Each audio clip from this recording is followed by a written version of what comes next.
Learners, जैसा कि मैंने आपको अपनी शॉर्ट वीडियो में बताया कि नेशनल इनकम को एस्टिमेट करने के 3 मेथड्स हैं: value added method, income method and expenditure method. तो आज हम स्टडी करेंगे वैल्यू एडिड मेथड। तो जर्नली वैल्यू एडिड मेथड का फॉर्मूला है value of output minus intermediate consumption. लेकिन इस चीज़ को हमें ये याद रखना है कि कभी कभी ऐसे न्यूमेरिकल्स हमारे सामने आते हैं जहाँ वैल्यू ऑफ आउटपुट की डायरेक्ट वैल्यू नहीं दी गई होती। तो वहाँ हम क्या करते हैं कि वैल्यू ऑफ आउटपुट को फाइंड करने के लिए sales plus change in stock करते हैं। और अगर चेंज इन स्टॉक की भी डायरेक्ट वैल्यू नहीं दी होती तो पहले क्लोजिंग स्टॉक में से ओपनिंग स्टॉक माइनस करते हैं, तो वैल्यू आ जाएगी चेंज इन स्टॉक, और जो सेल्स दिया होगा उन दोनों को प्लस करके हमारे पास वैल्यू आ जाएगी वैल्यू ऑफ आउटपुट। और जो हमें आईसी दिया होगा उसको हम माइनस कर देंगे और वैल्यू एडिड हमें फाइंड हो जाएगा। एक छोटा सा एग्जांपल दिया है, हमारे पास चेंज इन स्टॉक हमें फाइंड करना है, तो हम कैसे करेंगे? Closing stock 2000, opening stock 1500। तो हम क्या करेंगे? क्लोजिंग में से ओपनिंग स्टॉक को माइनस करके चेंज इन स्टॉक को फाइंड कर लेंगे। वैल्यू एडिड मेथड से हम नेशनल इनकम को कैसे एस्टिमेट करें उसका हम एक न्यूमेरिकल देखते हैं। सपोज़ कीजिए हमें ये डिजिट दी हुई है और उसके बेस पे हमें क्या फाइंड करना है? Gross value added eight market price and national income. एक चीज़ आप हमेशा याद रखिएगा कि जब भी हम नेशनल इनकम की बात करते हैं तो वहाँ बात हम NNP एट FC की करते हैं, ठीक है। और पहले हमें क्या फाइंड करना है? Gross value added eight market price, यानी कि पहले हमें GDP मार्केट प्राइस पे निकालना है, उसके बाद हमें क्या करना है? नेशनल इनकम फाइंड करना है। तो हम देखते हैं कि हमें आइटम्स दिए हुए हैं वैल्यू ऑफ आउटपुट, और वैल्यू ऑफ आउटपुट डायरेक्ट नहीं दिया हुआ है, प्राइमरी, सेकेंडरी और टर्सरी सेक्टर में डिवाइड किया हुआ है, वैल्यूज़ ऑल इन लैक्स, ठीक है। बेटा एक चीज़ हमेशा याद रखना कि अगर वैल्यू ऑफ आउटपुट डायरेक्ट दे दी होती और उसके बाद भी अलग अलग सेक्टर की वैल्यू दी गई होती तो हम बस डायरेक्ट वैल्यू को ही कंसिडर करते, क्योंकि अगर हम वैल्यू ऑफ आउटपुट को भी कंसिडर कर रहे हैं और डिफरेंट सेक्टर की वैल्यू को भी ऐड कर रहे हैं तो यहाँ डबल काउंटिंग की प्रॉब्लम हो जाएगी, ठीक है। सेकंड हमने देखा, पहला आ गया यहाँ पे हमारा वैल्यू ऑफ आउटपुट। जैसा आप जानते हैं वैल्यू एडिड को फाइंड करने का जो फॉर्मूला है वो है value of output minus IC, intermediate consumption. तो सेकेंड पॉइंट हमें दिया हुआ है value of intermediate inputs purchased by, same as अलग अलग सेक्टर में डिवाइड कर दिया है। डायरेक्ट वैल्यू दी होती तो यहीं से डायरेक्ट वैल्यू हम ले लेते, लेकिन अलग अलग सेक्टर्स में डिवाइड किया है तो इनको प्लस करेंगे, तो यहाँ इन्हें प्लस करेंगे, यहाँ इन्हें प्लस करेंगे, उसके बाद इसमें से इसको माइनस करेंगे।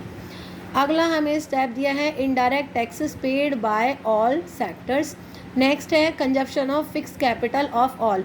हमेशा याद रखना consumption of fix capital depreciation के लिए बोला जाता है, ठीक है। आप डेप तो समझते हैं पर कंजप्शन ऑफ फिक्स कैपिटल नहीं समझते।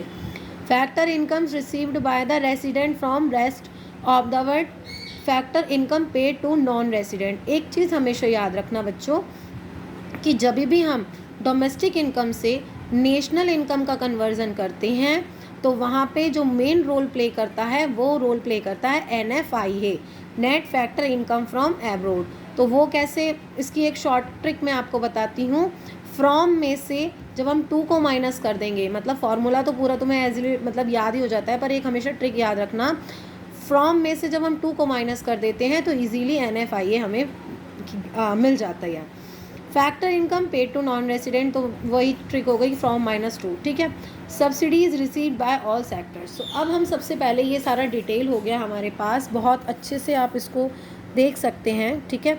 उसके बाद हम बहुत ही अब इजीली इसको हम सॉल्व कर देंगे कि हमें क्या करना है, value of output of different sector minus value of intermediate inputs. जैसा कि आपको बताया था कि आप यहाँ पर इनको इसको प्लस कर दीजिए और इसको प्लस कर दीजिए और सीधा सीधा कितना आ गया हमारा GVA gross value added at market price, या GDP किसी भी कंट्री की कितनी आ गई, 750 लाख, क्योंकि ये डाटा किस में था बेटा, लैक्स में था, ठीक है। अब देखिए नेशनल इनकम को जब हमें एस्टिमेट करना है तो फॉर्मूला क्या है कि जो भी हमारा GDP है या GVA है उसमें क्या माइनस होगा, कंजप्शन ऑफ फिक्स कैपिटल। क्यों हो रहा है ये माइनस, क्योंकि वो ग्रॉस है और नेशनल इनकम होती है हमारी net national product at factor cost, ठीक है। तो हमने डैप को माइनस किया निट क्यों माइनस किया, इनडायरेक्ट टैक्स। अच्छा, अब यहाँ से फिर से एक बात आती है कि यहाँ पे एक वर्ड मैंने बोला आपको NIT निट। ये निट कैसे बनता है, हमारा जो भी हमारा इनडायरेक्ट टैक्सेस होता है उसमें से हम क्या माइनस कर देते हैं, सब्सिडीज़ को माइनस कर देते हैं, तो क्या बन जाता है, ये हमारा निट बन जाता है। क्या बन जाता है, हमारा निट बन जाता है। तो यहाँ निट की वैल्यू डायरेक्ट नहीं दे रखी, इसलिए पहले हमने indirect minus indirect tax plus subsidy किया, मतलब अपना ये वाला जो हमारा फॉर्मूला है उसको हमने अप्लाई किया, प्लस फैक्टर इनकम। आप इसको इनडायरेक्ट टैक्स माइनस सब्सिडी ही कीजिएगा, इनडायरेक्ट टैक्स माइनस सब्सिडी कीजिएगा, plus factor income received by the resident, मतलब फ्रॉम में से 2 को माइनस कर दीजिएगा। जैसे आपको बताया था कि नेशनल इनकम, डोमेस्टिक से नेशनल इनकम को कन्वर्जन करने का क्या मेथड होता है, इसमें 3 स्टेप्स हैं। देखो, अगर कभी भी बात आती है किसकी, डोमेस्टिक इनकम की आती है और हमें कहाँ जाना है, नेशनल इनकम की तरफ जाना है। कहाँ जाना है, हमें नेशनल इनकम की तरफ जाना है। तो हम क्या करेंगे, सबसे पहले तो जो GDP है इसमें से माइनस करेंगे डैप को, तो ये बन जाएगा NDP, ठीक है। अब NDP है, मानो ये NDP एट MP है, ठीक है, तो इसमें से हम निट माइनस करेंगे तो ये बन जाएगा NDP एट FC। अब इसमें से हम प्लस कर देंगे NFIA, तो ये बन जाएगा NP एट FC। अब ये NFIA की ट्रिक क्या बताई मैंने आपको, फ्रॉम -2। निट की क्या ट्रिक बताई मैंने आपको, indirect tax minus subsidy. I hope ये क्वेश्चन आप ये सॉल्व करेंगे और आपको समझ में आएगा। ऐसे ही बहुत सारे क्वेश्चंस आपको देखने के लिए हमारे चैनल पे मिलेंगे। Thank you so much, keep attach.